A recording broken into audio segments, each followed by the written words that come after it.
Hello, my friends. Welcome to my channel of Debbie Doodah Day, clean art that soothes the soul. First, I want to explain why I wrote the word confidence on the back of the paper. For this neurographic art exercise, the first step is to think of something that we personally want to work on. Although my hair is a bold and confident color, I really could use more confidence in this old noggin. Confidence. Come to me, confidence. Before we get started though, be sure to hit that subscribe button and feel free to like the video if it puts a smile on your face.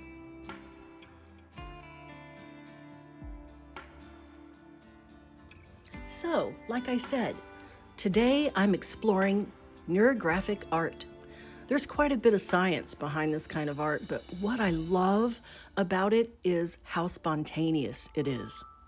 I also love the fact that there's no sharp corners in it.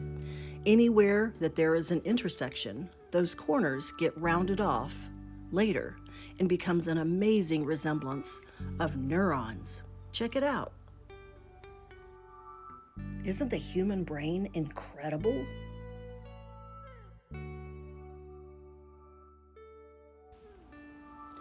So, as I draw, I will be thinking softly about the word confidence and how I could possibly get my hands on some more of it.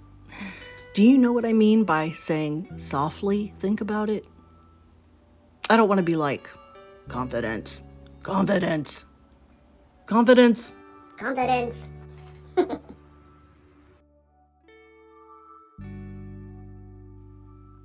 It's more like, confidence. Where art thou, all confidence of mine?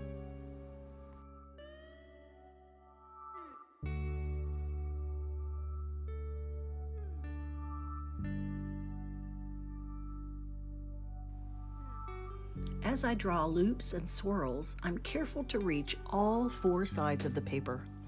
I don't want big open spaces, so I fill the paper with circles and swirls and swoopy lines. Whee!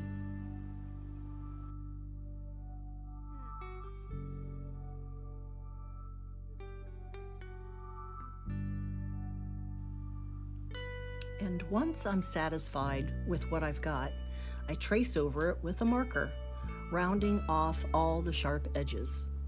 Are you sure it's ready for the next step? When did my inner critic get an accent?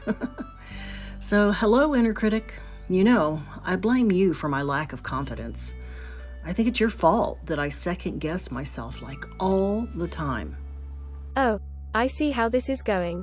Blaming me. You are blaming me. Well, think about it. You just asked me a question that makes me doubt myself. Wait a minute.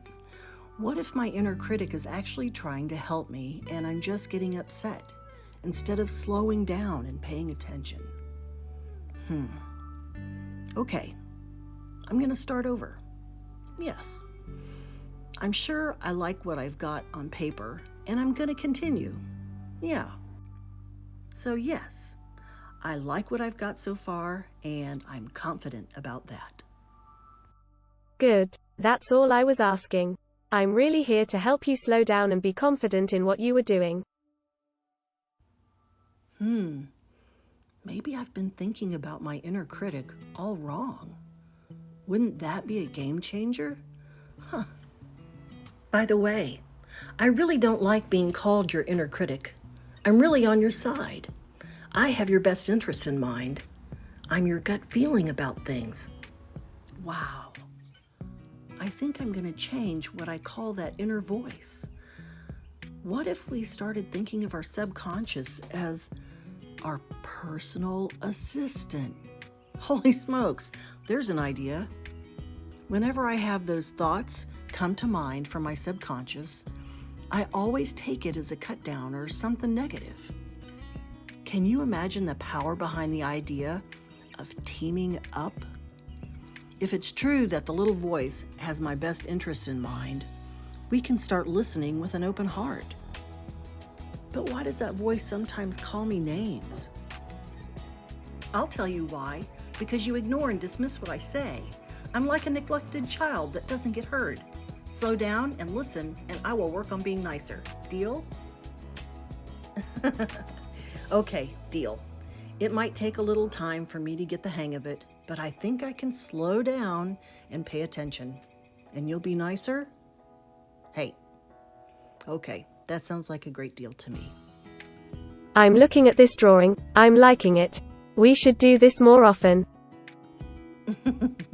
You're so goofy. Oh, I'm sorry I just called you a name. You're my personal assistant. I like that idea. There have been many times in my life where I ignored my gut feelings about situations, and had I paid attention to it, I wouldn't have suffered so many things. From here on out, I'm going to listen.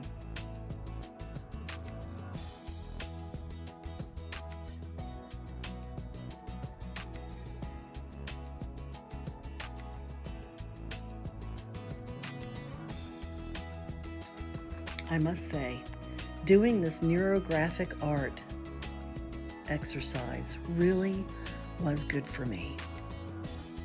I really did want to look at my issue of what I thought was a lack of confidence. And this is the conversation that came up softly in my mind while I was drawing and coloring. You know, we must be wise, kind, and considerate. If a bad idea pops into our heads to be mean, hurtful, or destructive, of course, we shouldn't do that. Learning to have a healthy inner relationship with ourselves is a key to a good and fulfilling life. Learning to interpret the thoughts and feelings within us is the journey that we're all on. You know, I picture in my head a conference room with a big conference table, and there's chairs all around it. And a different emotional part sits at each chair.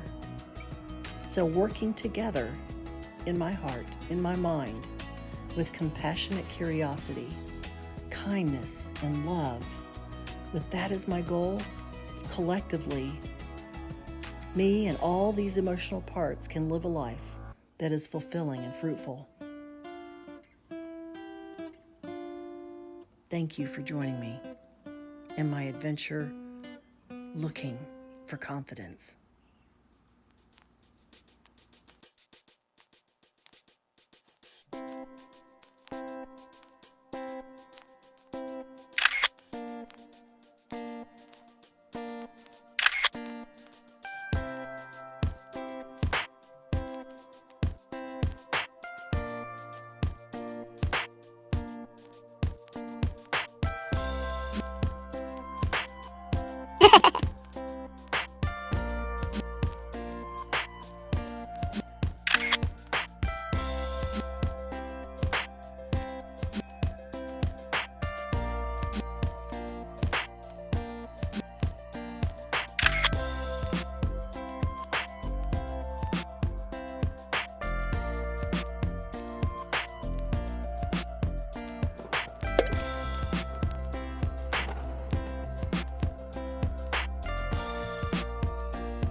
You're so funny.